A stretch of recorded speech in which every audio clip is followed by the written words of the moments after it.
Hi everyone and welcome back to my channel. So in today's class, we are going to understand about ternary operators. Now ternary operators को हम वहाँ पर use करते हैं जहाँ पर हमको किसी भी तरीके की कंडीशन चेक करनी होती है and on the basis upon the condition for example अगर कंडीशन ट्रू हुई तो यहाँ पर कुछ टास्क परफॉर्म होना चाहिए बट अगर कंडीशन फॉल्स हुई तो यहाँ पे कुछ टास्क परफॉर्म होना चाहिए.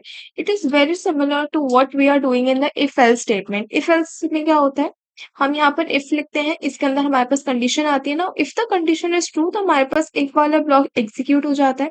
लेकिन अगर एल्स कंडीशन हमको एग्जीक्यूट करवानी है तो उस केस के अंदर हमारी जो इफ कंडीशन है वो यहाँ पर फॉल्स होनी चाहिए. ठीक है, अब अगर हम यहाँ पर देखें तो अगर मुझे एक सिंपल सा प्रोग्राम भी लिखना, अगर मुझे सिंपल सी कंडीशन चेक भी करनी है, for example I want to check whether a number is odd और इवन.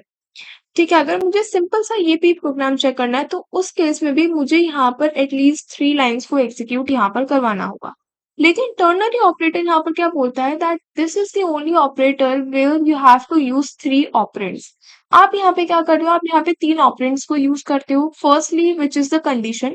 सेकेंडली अगर यहाँ पे कंडीशन ट्रू हो जाती है, if the condition stands true तो मेरे पास यहाँ पर एक्सप्रेशन 1 एग्जीक्यूट करना चाहिए. लेकिन अगर कंडीशन मेरे पास यहाँ पे फॉल्स हो जाती है, सो इन दैट केस यहाँ पर जो एक्सप्रेशन 2 है वो यहाँ पर एग्जीक्यूट होगा. That's what I have written over here also. It works on evaluating a condition and returns one of the two values depending on whether the condition is true or false. हमें हमेशा एक चीज याद रखनी है. Now for example, let's say कि हम यहाँ पे पता लगाना चाहते हैं कि A and B में से largest number कौन सा है. ठीक है, now if I just write the condition as A is greater than B. अब यहाँ पे क्वेश्चन मार्क का मतलब है कि हम ये चेक करना चाहते हैं whether A is greater और B is greater over here.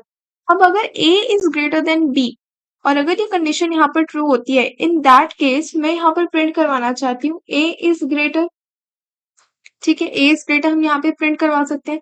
लेकिन अगर यहाँ पे लेट्स से कि A की वैल्यू हम 5 ले लेते हैं और B की वैल्यू 3 ले लेते हैं, लेकिन अगर ऐसा नहीं होता है तो उस केस में क्या होगा कि मेरे पास जो B की वैल्यू है दैट इज ग्रेटर, तो B की वैल्यू ग्रेटर है तो हम यहाँ पे प्रिंट करवा सकते हैं B इज ग्रेटर.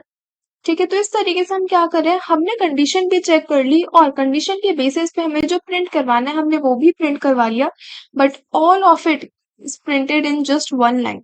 यहाँ पे हमको 3 to 4 लाइन्स की जरूरत पड़ रही थी, लेकिन वही सेम चीज अगर हम टर्नरी ऑपरेटर्स के अंदर बात करें तो हमने एक सिंगल स्टेटमेंट के अंदर यहाँ पर उसको कर लिया है. अब यहाँ पर जो मेन क्वेश्चन आता है कि हमें टर्नरी ऑपरेटर्स यूज करने चाहिए या फिर हमको अपने जो इफ एल्स स्टेटमेंट्स हम अभी तक यूज करते हुए हैं हमको वो यूज करने चाहिए. द आंसर इज कि या तो आप यहाँ पर टर्नरी ऑपरेटर्स को यूज करो या फिर आप इफ एल्स स्टेटमेंट्स को यूज करो, आपको आंसर हमेशा यहाँ पर सेम मिलने वाला है. Whether you go with if else or you go with ternary, the main difference is the code readability.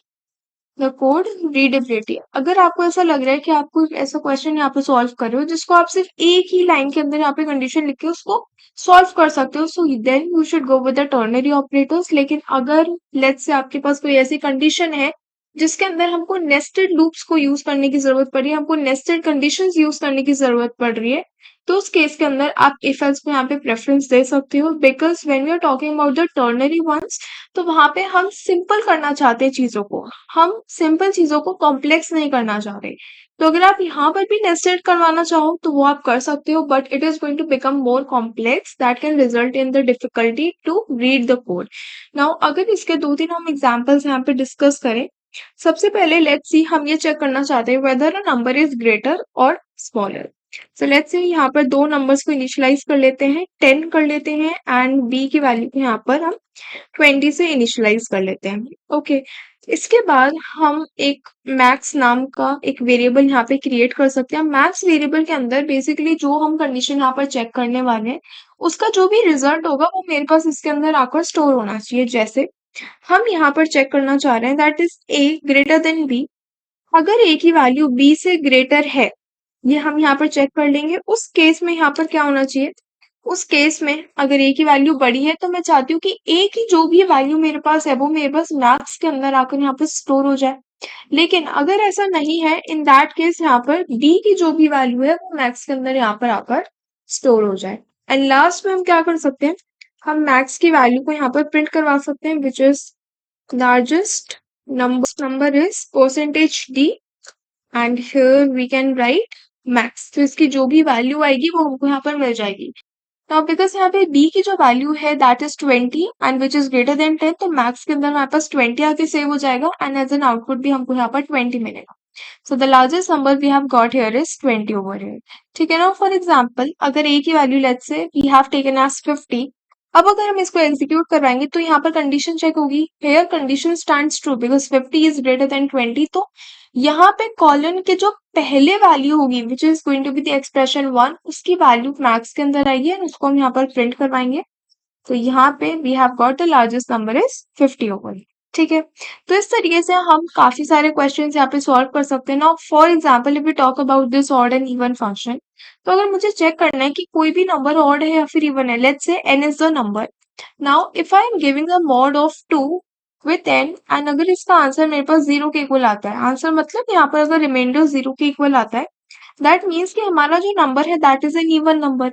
लेकिन अगर मैं n का मॉड देती हूँ 2 के साथ but the result is not equal to 0, 0 के अलावा अगर मुझे कोई भी वैल्यू यहाँ मिल रही है that means the number is an odd number. ठीक है, अब यहाँ पे क्या हो रहा है, हमने सिर्फ इतना सा लॉजिक लिख के ये चेक कर लिया whether the number is even और ऑड। तो इसके लिए हमको पूरा का पूरा इफ एल्स स्टेटमेंट लिखने की जरूरत नहीं है। यहाँ पर हम एक बार ऑड इवन का भी प्रोग्राम करके देख लेते हैं। So for example int n is equal to 20 से इसको इनिशियलाइज करते हैं। Now for example we want to check that n को अगर हम यहाँ पर 2 से मॉड देते हैं, अगर इसका आंसर 0 के इक्वल आता है, we are going to check. So इस केस में हमारे पास इवन प्रिंट होकर आना चाहिए। लेकिन अगर ऐसा नहीं होता है so we should be having odd. ठीक है, हम यहीं पर ही सिंपली प्रिंटफ स्टेटमेंट को भी इंक्लूड कर सकते हैं ताकि हम यहाँ पे जो भी लिख रहे हैं वो हमारे पास प्रिंट होकर आ जाए। Printf is also function only, हम उसको कहीं पर भी यूज कर सकते हैं। ओके, इसको करते हैं एग्जीक्यूट। तो यहाँ पर हमारे पास प्रिंट होकर आ रहा है इवन। नाउ फॉर एग्जाम्पल अगर n की वैल्यू हम लेट्स से 15 कर लेते हैं, सो इन दैट केस हमारे पास यहाँ पर ऑड प्रिंट होकर आ जाए। ठीक है, नाउ वैसे ही हमारे पास काफी सारे और क्वेश्चंस भी आते हैं, जैसे कि हमारे पास आता है कि आपको पता करना है that whether a number is positive, negative और जीरो। ठीक है, तो वो चीज भी आप इसके थ्रू यहाँ पर पता कर सकते हो। या फिर एक जो बहुत ही फेमस क्वेश्चन है जो कि स्टार्टिंग में पूछा जाता है, that is to check the eligibility to vote, whether you are eligible to vote और नॉट। नाउ जब भी हमको वोट देना होता है तो हमारी जो एज है that should be either greater than और इक्वल टू 18। ठीक है, उसी केस के अंदर हम यहाँ पे वोट दे सकते हैं। सो वही सेम चीज हम यहाँ पर लिख सकते हैं कि अगर हमारे पास जो एज की वैल्यू है if it is greater than equal to 18, and यहाँ पर इसको हम कर लेते हैं एज, लेट्स से इसको फॉर एग्जांपल हम 20 से इनिशियलाइज कर देते हैं। अगर हमारी एज 18 से ज्यादा है so in that case we can print eligible to vote, और अगर ऐसा नहीं है इन दैट केस हम यहाँ पर not eligible to vote print करवा सकते हैं। So here we can write not eligible to vote over here. ठीक है, इसको करते हैं एग्जीक्यूट। तो यहाँ पर हमारे पास आ रहा है एलिजिबल टू वोट बिकॉज हमारी जो एज की वैल्यू है that is 20, 20 is greater then 18। Now for example अगर हम इसको लेट्स से कर देते हैं 17, let's see what we get. So in that case we are going to get not eligible to vote over here. ठीक है, ऐसे ही हमारे पास काफी सारे क्वेश्चंस होते हैं जिसको हम चेक कर सकते हैं using the ternary mode. Now ternary operators को जब भी हम यूज करते हैं तो हमारा जो मेन गोल रहता है वो यही रहता है that we are using less number of lines of code in order to write our logic. यहाँ पे सिंपली हमको क्या करना था, ऑड इवन हमको चेक करना था, हमको यहाँ पर कौन सा नंबर ग्रेटर है ये चेक करना था। Same program can be done through the if-else statement as well, but because we need to improve the code readability, कम से कम लाइन्स के अंदर अगर हम कोड लिखना चाह रहे हैं तो वहां पर हम टर्नरी ऑपरेटर्स को यूज कर सकते हैं। ठीक है, so yeah, that's all for today. Subscribe the channel if you are new to the channel and don't forget to hit the bell icon. Also, if you are having any doubt in today's lecture or in any of the previous lectures, you can let me know in the comment section and I'll meet you in the next video. Thank you so much.